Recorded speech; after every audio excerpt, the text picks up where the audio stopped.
Hello, this is Joe Bravo in Mo Bravo's Knife Reviews, and today, unfortunately, I'm making a video instead of heading out to Brooklyn to be with my buddies over at the EDC Foundry meet and greet.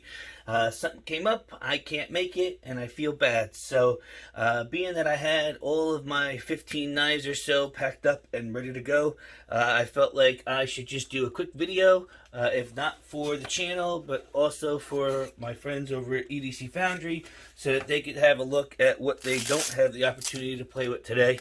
And first off, I just want to say I'm sorry to Wes. My buddy Josh, he's sick. I'm, unable to come.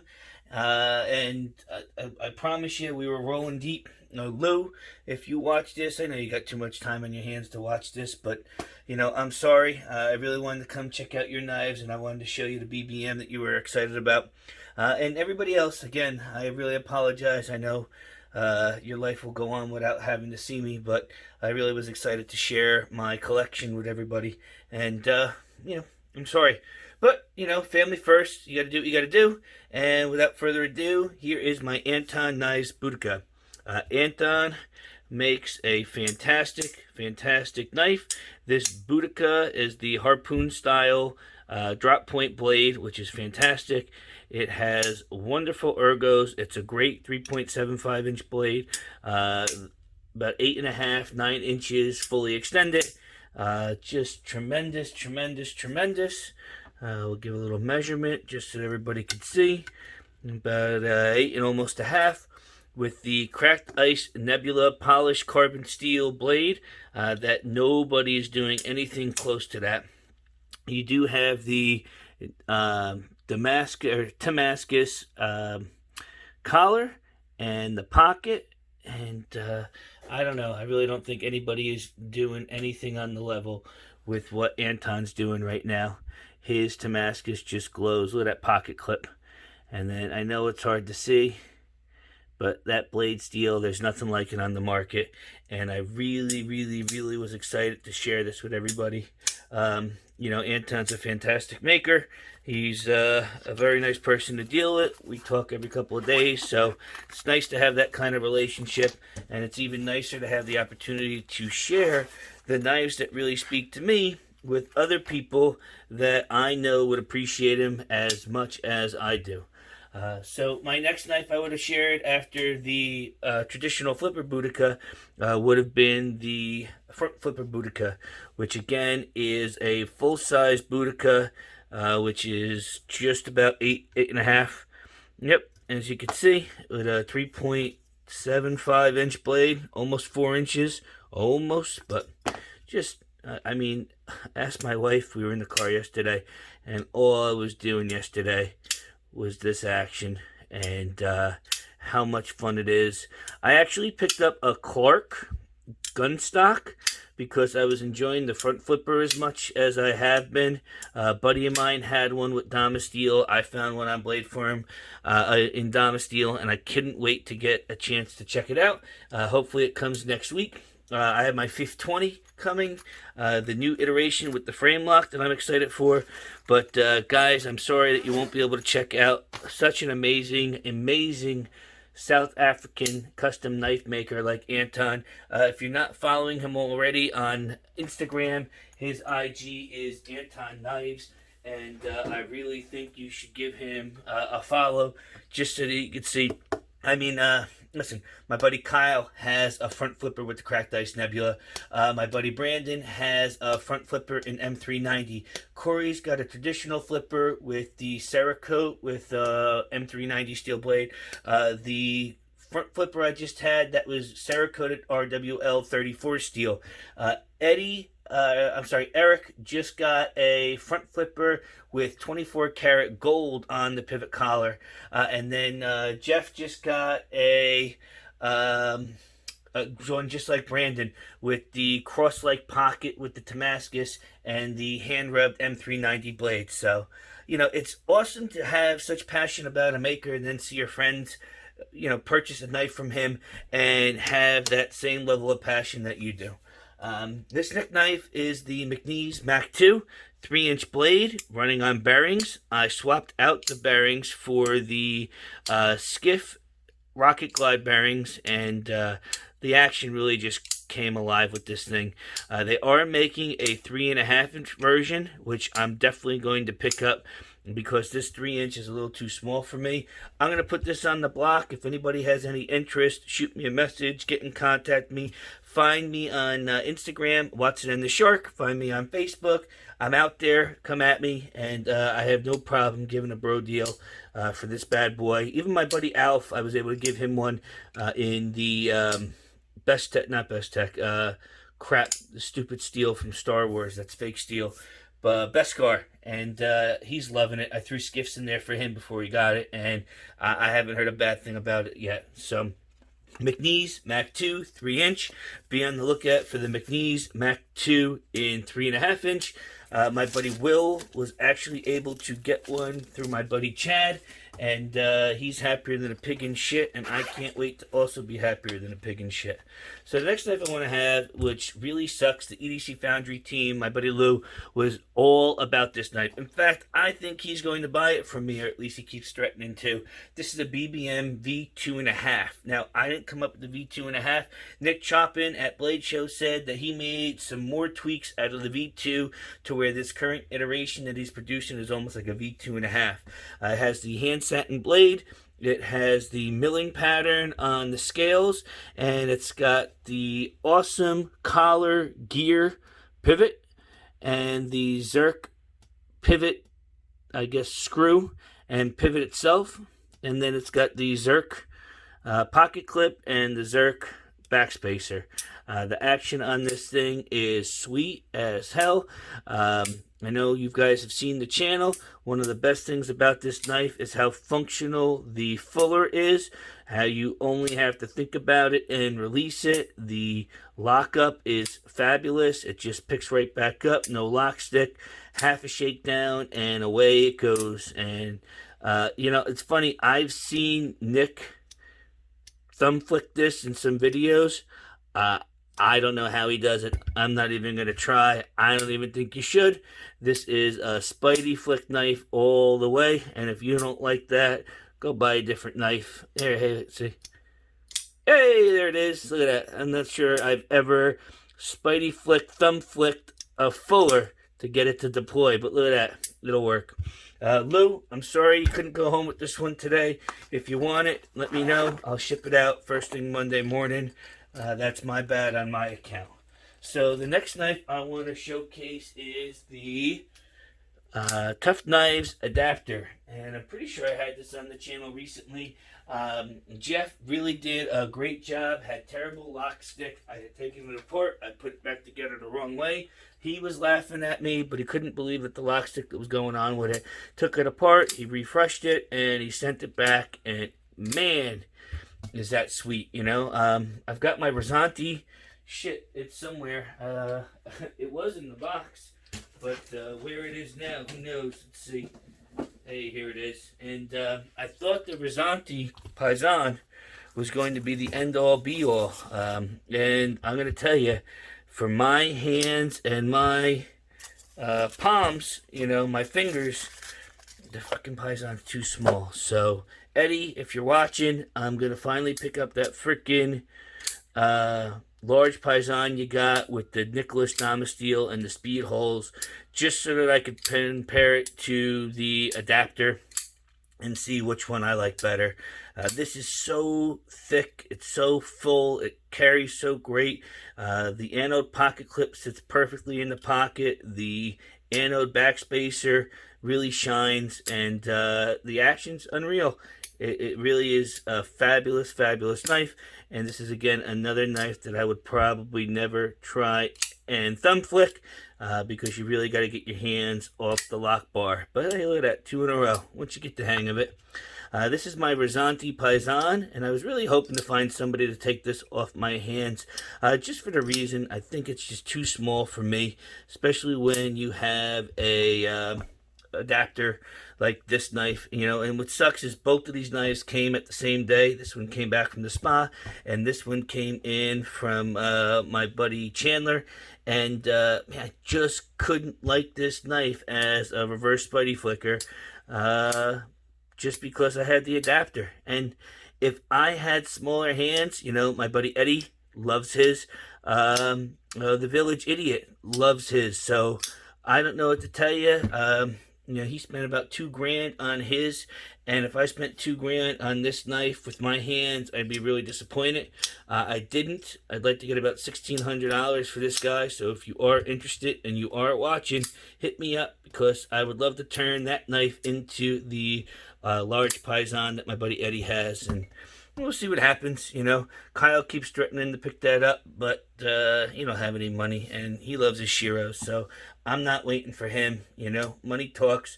If you want a Paisan and you want to get one, the action's great. What's funny is this. Everybody knows the story.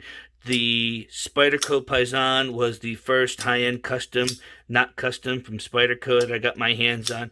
Definitely the most expensive knife that I ever purchased back in December.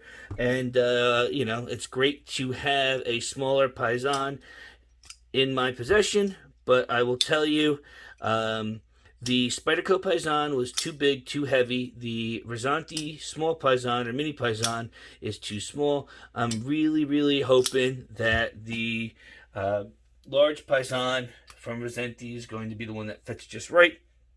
But who knows, I might get in hand and say I like my Simeon or my Roosevelt or one of the other knives better, and move it along so that somebody else can really have a knife that speaks to them, because that's really what it's about.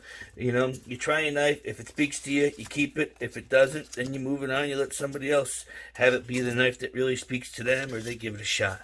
So my next knife that I'm going to pull out is going to be one that a lot of my friends were really excited to see. This is going to be my Roosevelt OZ, and everybody on the channel has seen me talk about this knife. It's fantastic. I didn't realize that the type of steel that it has is basically LC200N. It is ZFINIT. I don't, I'm sure that means something right now. I'm not putting any thought into what it means, other than the fact that it is the exact same thing as LC200N, which everybody knows is the steel that the Spyderco Caribbean and the Spyderco Salt, and it's the next level up to being corrosion resistant. I love it. It's a great steel. It takes a great edge. It's very easy to sharpen, and to have my Roosevelt in that steel is great. The stonewash on this is very good. I think it hides a lot of wear, even though I don't use this knife that often. But it's great. I got a pair of gym shorts right now. This is summertime, and I could rock this in my shorts no problem and have no qualms about it. It's 2.8 ounces. I had to scale out the other day with the fat carbon on top. It makes this a fantastic summer knife, and it just carries great. You got Zerk, so if you get any scratches, you could always take the heat gun to it and light it up and recreate that oxidation back on it. It has the Zerk backspacer and the Zerk pivot. So I'm telling you, if you have your chance to get your hands on a Roosevelt, try it. One of the cool things, it actually has 2 detent balls in there, or at least the new ones do. This one doesn't, because I guess it's one of the older ones. But I mean, this action's so great, and with my big hands, having this half circle instead of a small spider circle really gives my hand a great place to land when I want to deploy this, and that's really what it's all about, the ergonomics. So from one ergonomic knife to another, I wanted to get my hands on the fantastic Spidey flicking Zerked out Cortex by Brown Knives with the Damasteel blade. This thing's out of control. When we talk about ergonomics, where my finger lands inside that hole to Spidey flick this, it's perfect. It's like I had an Alambic whippersnapper, and I had to sell the Alambic whippersnapper once I got my hands on a Cortex. And I have a lot of friends of mine, Justin, Joe, that probably don't watch this video either, that want to really like the Cortex, but complain about how lightweight it is. And all I keep telling them is they got to get their hands on either a titanium V2 with a hole or a zerked out V1 like I have here. This thing's almost 4 ounces, you know. 3.8, I think it was when we had it on the scale. That's about the same weight as a full titanium Holt that I'm going to pull out in a little bit. You know, I'll do it now just so that you can see. So the table on this knife was $1,850. The Zerk scales are an additional $450 or so. The Damasteel blade was another $400. So the table on a standard knife is $850 or $750 depending on micarta versus the more expensive carbon steel or carbon fiber. Once you add the Zerk, once you add the blade, once you add the Zerk pivot clip, pocket clip, and backspacer, you know, you got an $1,850 knife. You know, is it worth it? To me, hell yeah. This knife is fantastic. You could wear this with a suit. You could wear it with a pair of jeans. I know I'm talking about it like it's an accessory. You could play with it all day long. And with the Zerk, it is so well balanced. Your hand just, as it picks it up, the blade just falls flat, and it's so quick. The ceramic bearings in there are out of control. I just love it. You talk to Craig, because I do, and he says no lube is needed for the cage ceramic bearings, so I don't. Maybe a little drop of KPL or KPL heavy on the detent ball, and, you know, I could tune this knife. If I didn't want it to drop as fast as you see it dropping now, a 32nd of a turn, and this thing will be as hydraulic as you want it to be. You back it out a little bit, and it is as drop shutty as your Holt Spectre over here. So this Holt Spectre is one of the later versions, and the whole reason why I bought this guy is because of his blade. And you're going to say, well, Joe, it's not near mirror. Why would you buy it? Well, I bought it because I want to use this knife. And if I wanted to use this knife, I said, I want a Stonewash 2.0 blade. And if you look at that blade, it does not have the same type of mirror that, if you've watched my Holt comparison video between the mirrored Stonewash and the Stonewash, or and the mirror finish, you know, my buddies were laughing because they could see me in the video, and I didn't even know. But that mirrored Stonewash and mirrored finish is so reflective that it could see a scratch from the moon, you know, and I didn't want that. This is the kind of knife that if I want to use it, I want it to look good.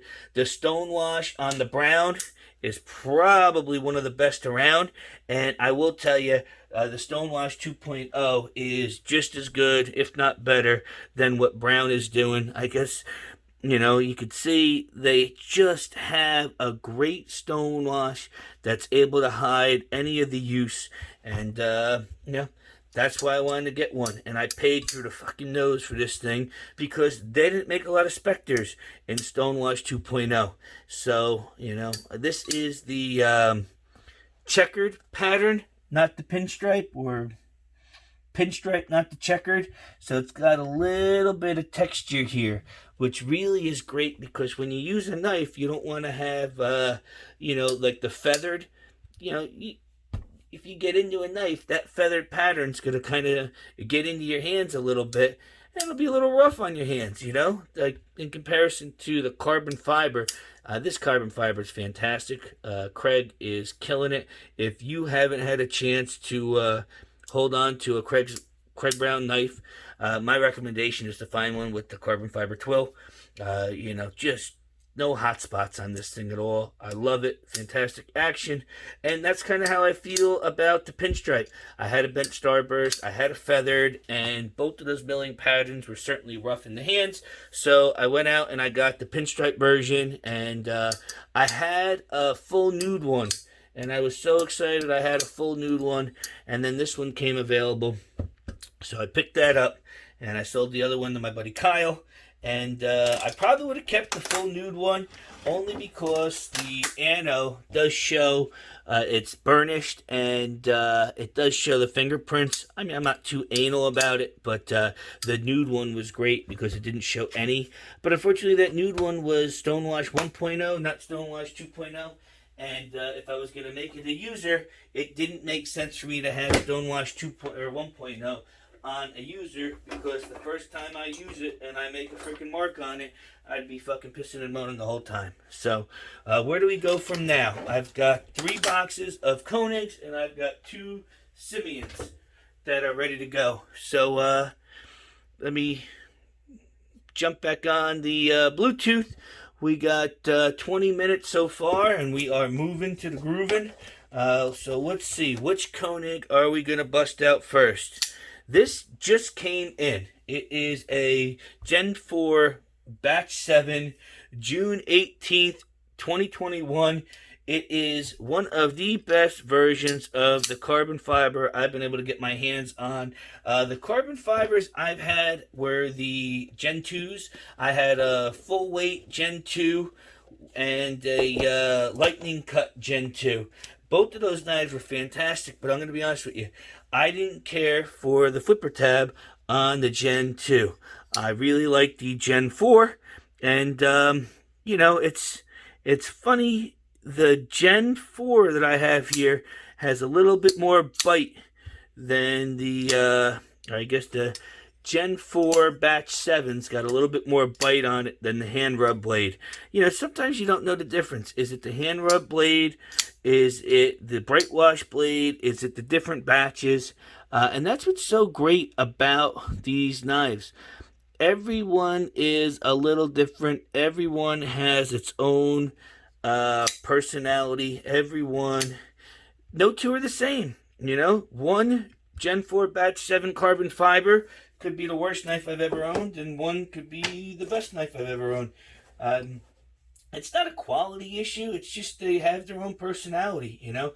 I made a post earlier this week on the Koenig fan page that I think the Gen 4 Batch 4 action very well might be the best action in a Koenig that I've ever handled. And, you know, that's obviously my opinion, but it doesn't make it any less true. But here are my 3 Koenigs. You have the Gen 4 Batch 7 carbon fiber with the blue pivot that came standard from the factory. You have my Gen 4, probably Batch 2 with the November date, maybe a Batch 3 with the Style 55. Now, you know, you're going to say, well, how do you not know what the batch is? Typically, if you look through there, it'll say Batch 3, Batch 4. With the carbon fibers, you don't have that luxury, unfortunately, which is why I don't have a definitive which Gen 4 batch this is. Maybe I do. Hang on. Did I actually write it in there? Gen 4. Man, I got to turn the light on. What do you got here? Gen 4 Batch 7. Hey, look at that. Learn something new every day. I didn't think you'd have it on the carbon fiber. Did I actually put it on the 55, though? Yeah, I can't see it all too well on the 55.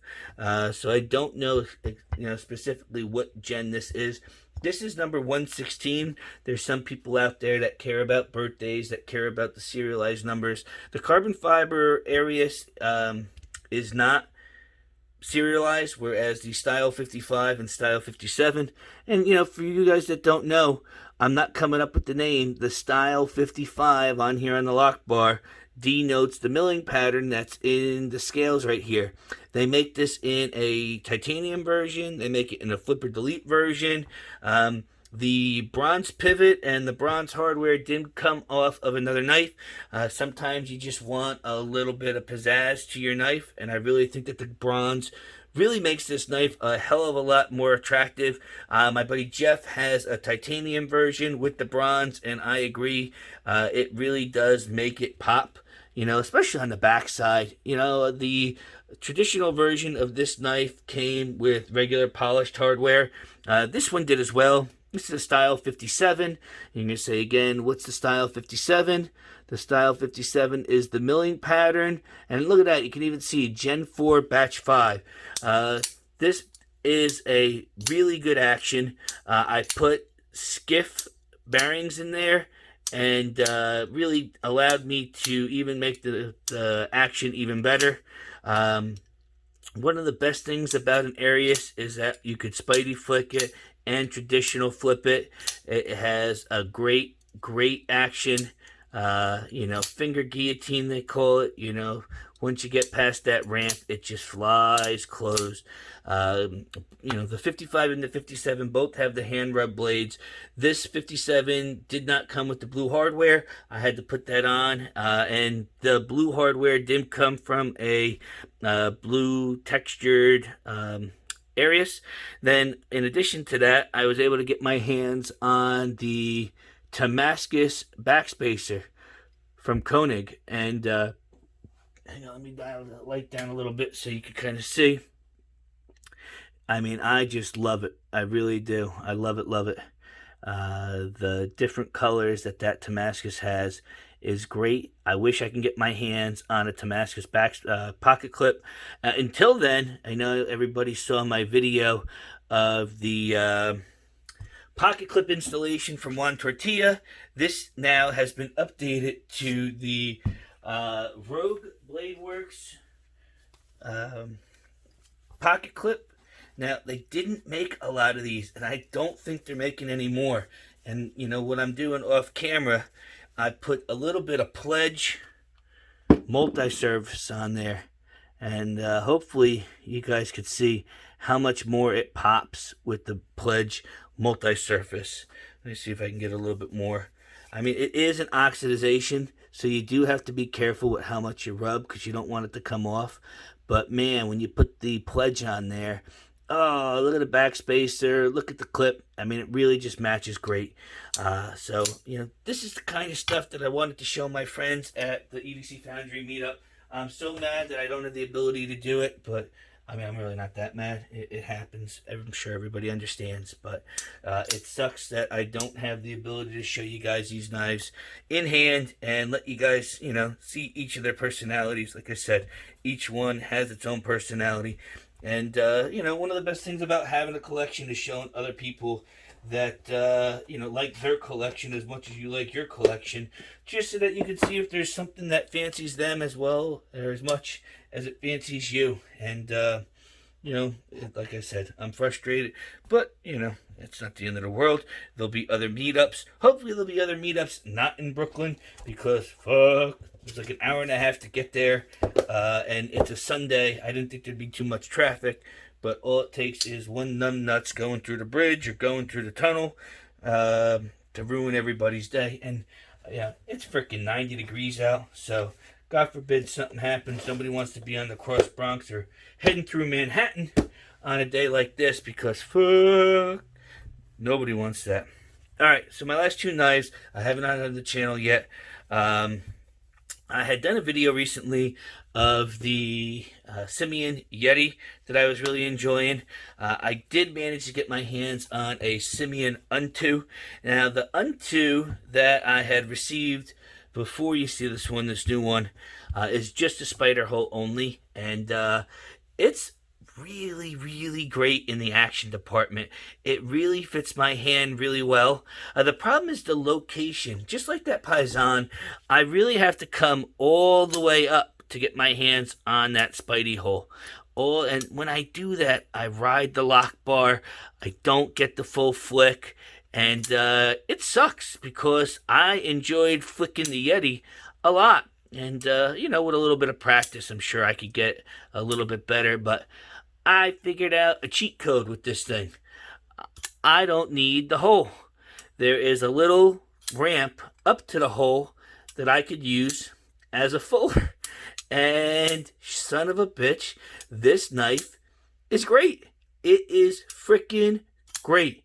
So because I fuck with shit, I took the screws out and I stripped them. Yay! So for the last month and a half, this thing has been in pieces right over here on the bench, waiting for Jamie to get the time to give me a new set of hardware. And it's probably the best thing to happen, because during that wait, Jamie was working on a new hole for the Unto. And basically, I don't need a cheat code anymore. It's like Contra. I could beat this thing with the 4 lives they give me, no continues. Yeah, right, without an emulator. Fuck no. But both of these knives are tremendous. You've got your fat carbon show side. You've got your titanium. It's weird. Look how much thicker the fat carbon is and look how big the blade stock is.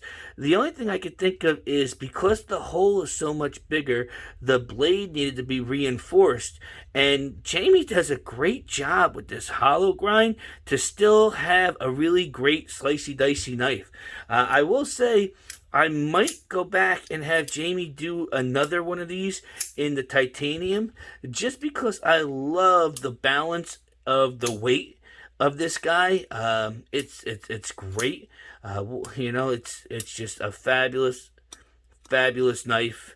I got to position my hands properly with this guy too. And it's funny, like I said, each knife, especially from a custom knife maker like Jamie Simeon, has its own personality. This one I could ride the lock bar all day long and it deploys.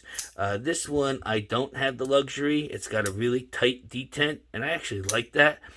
So you do have to be a little bit conscious about your placement of your hands on the lock bar, as you can see. But this isn't a lock bar. This isn't a flipper knife. Yes, it has the ability to be flipped, but ride that flipper. I mean, and I don't know if you can hear it. Just that sound is perfect. It is perfect, and the sound is still echoed the same way with the carbon fiber. Sometimes the carbon fiber, you have a different sound.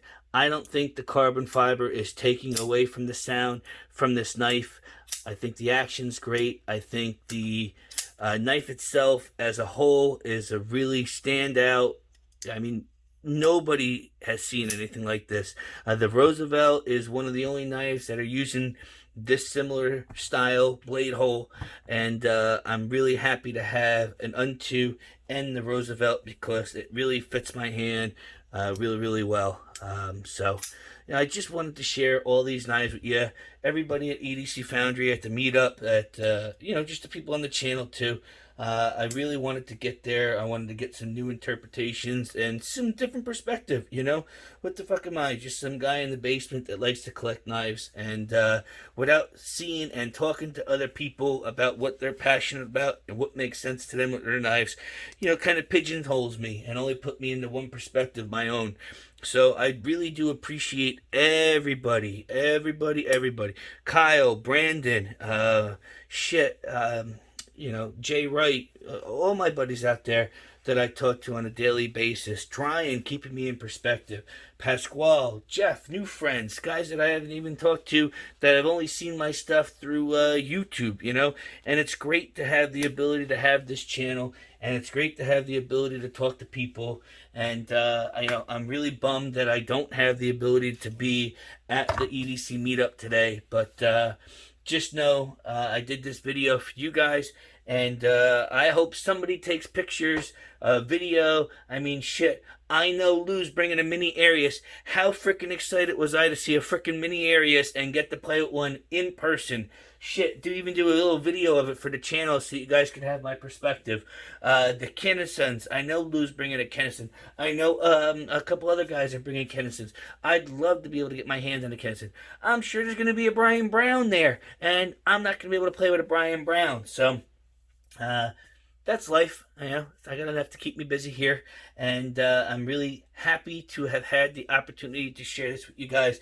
And I'm really looking forward to the next time we have an opportunity in Northeast New Jersey or New York or even Pennsylvania to get together, share our knives, and just have a good old time like I'm having here.